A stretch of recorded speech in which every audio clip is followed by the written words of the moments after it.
Alright. Pakita ko sa inyo kung paano mag-vacuum. Ito may hangin to sa loob. Kahit walang preyon, may hangin talaga nakapasok, kaya i-vacuum natin. Ayan. Ito yung gauge natin.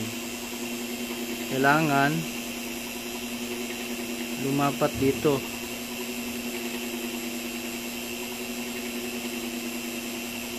Para ubos talaga yung hangin sa loob. Ito yung vacuum. Ayan, ito yung usok. Yun yung hangin na nasa loob. Yung mga moist niya, yan lalabas. Dito lalabas yan. Higupin niya ang hangin at saka mga moist sa loob.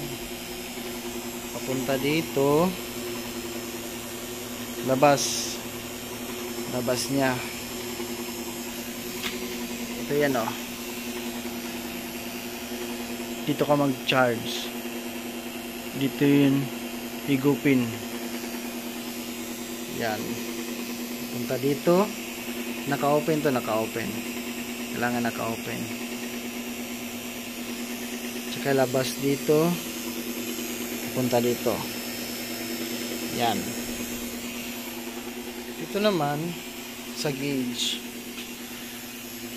Kailangan rin yan bumaba. Diyan sa lampas na dito sa level. Ito kahit dito sa blue. Yan. Pag walang usok na yan, naubos na yung hangin sa loob. Walang usok. Tsaka ito nakababa na. Ito kulang pa to. Kulang pa. Tingnan mo din dito, kulang pa.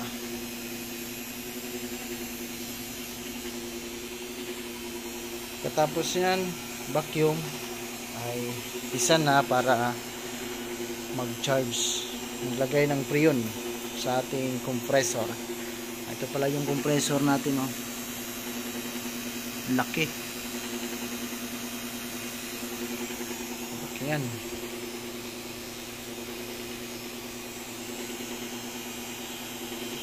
Ganyan lang ang pag-vacuum ng hangin sa compressor. Ganyan, oh. Yun, oh. Kita. May usok pa. May hangin pa sa loob.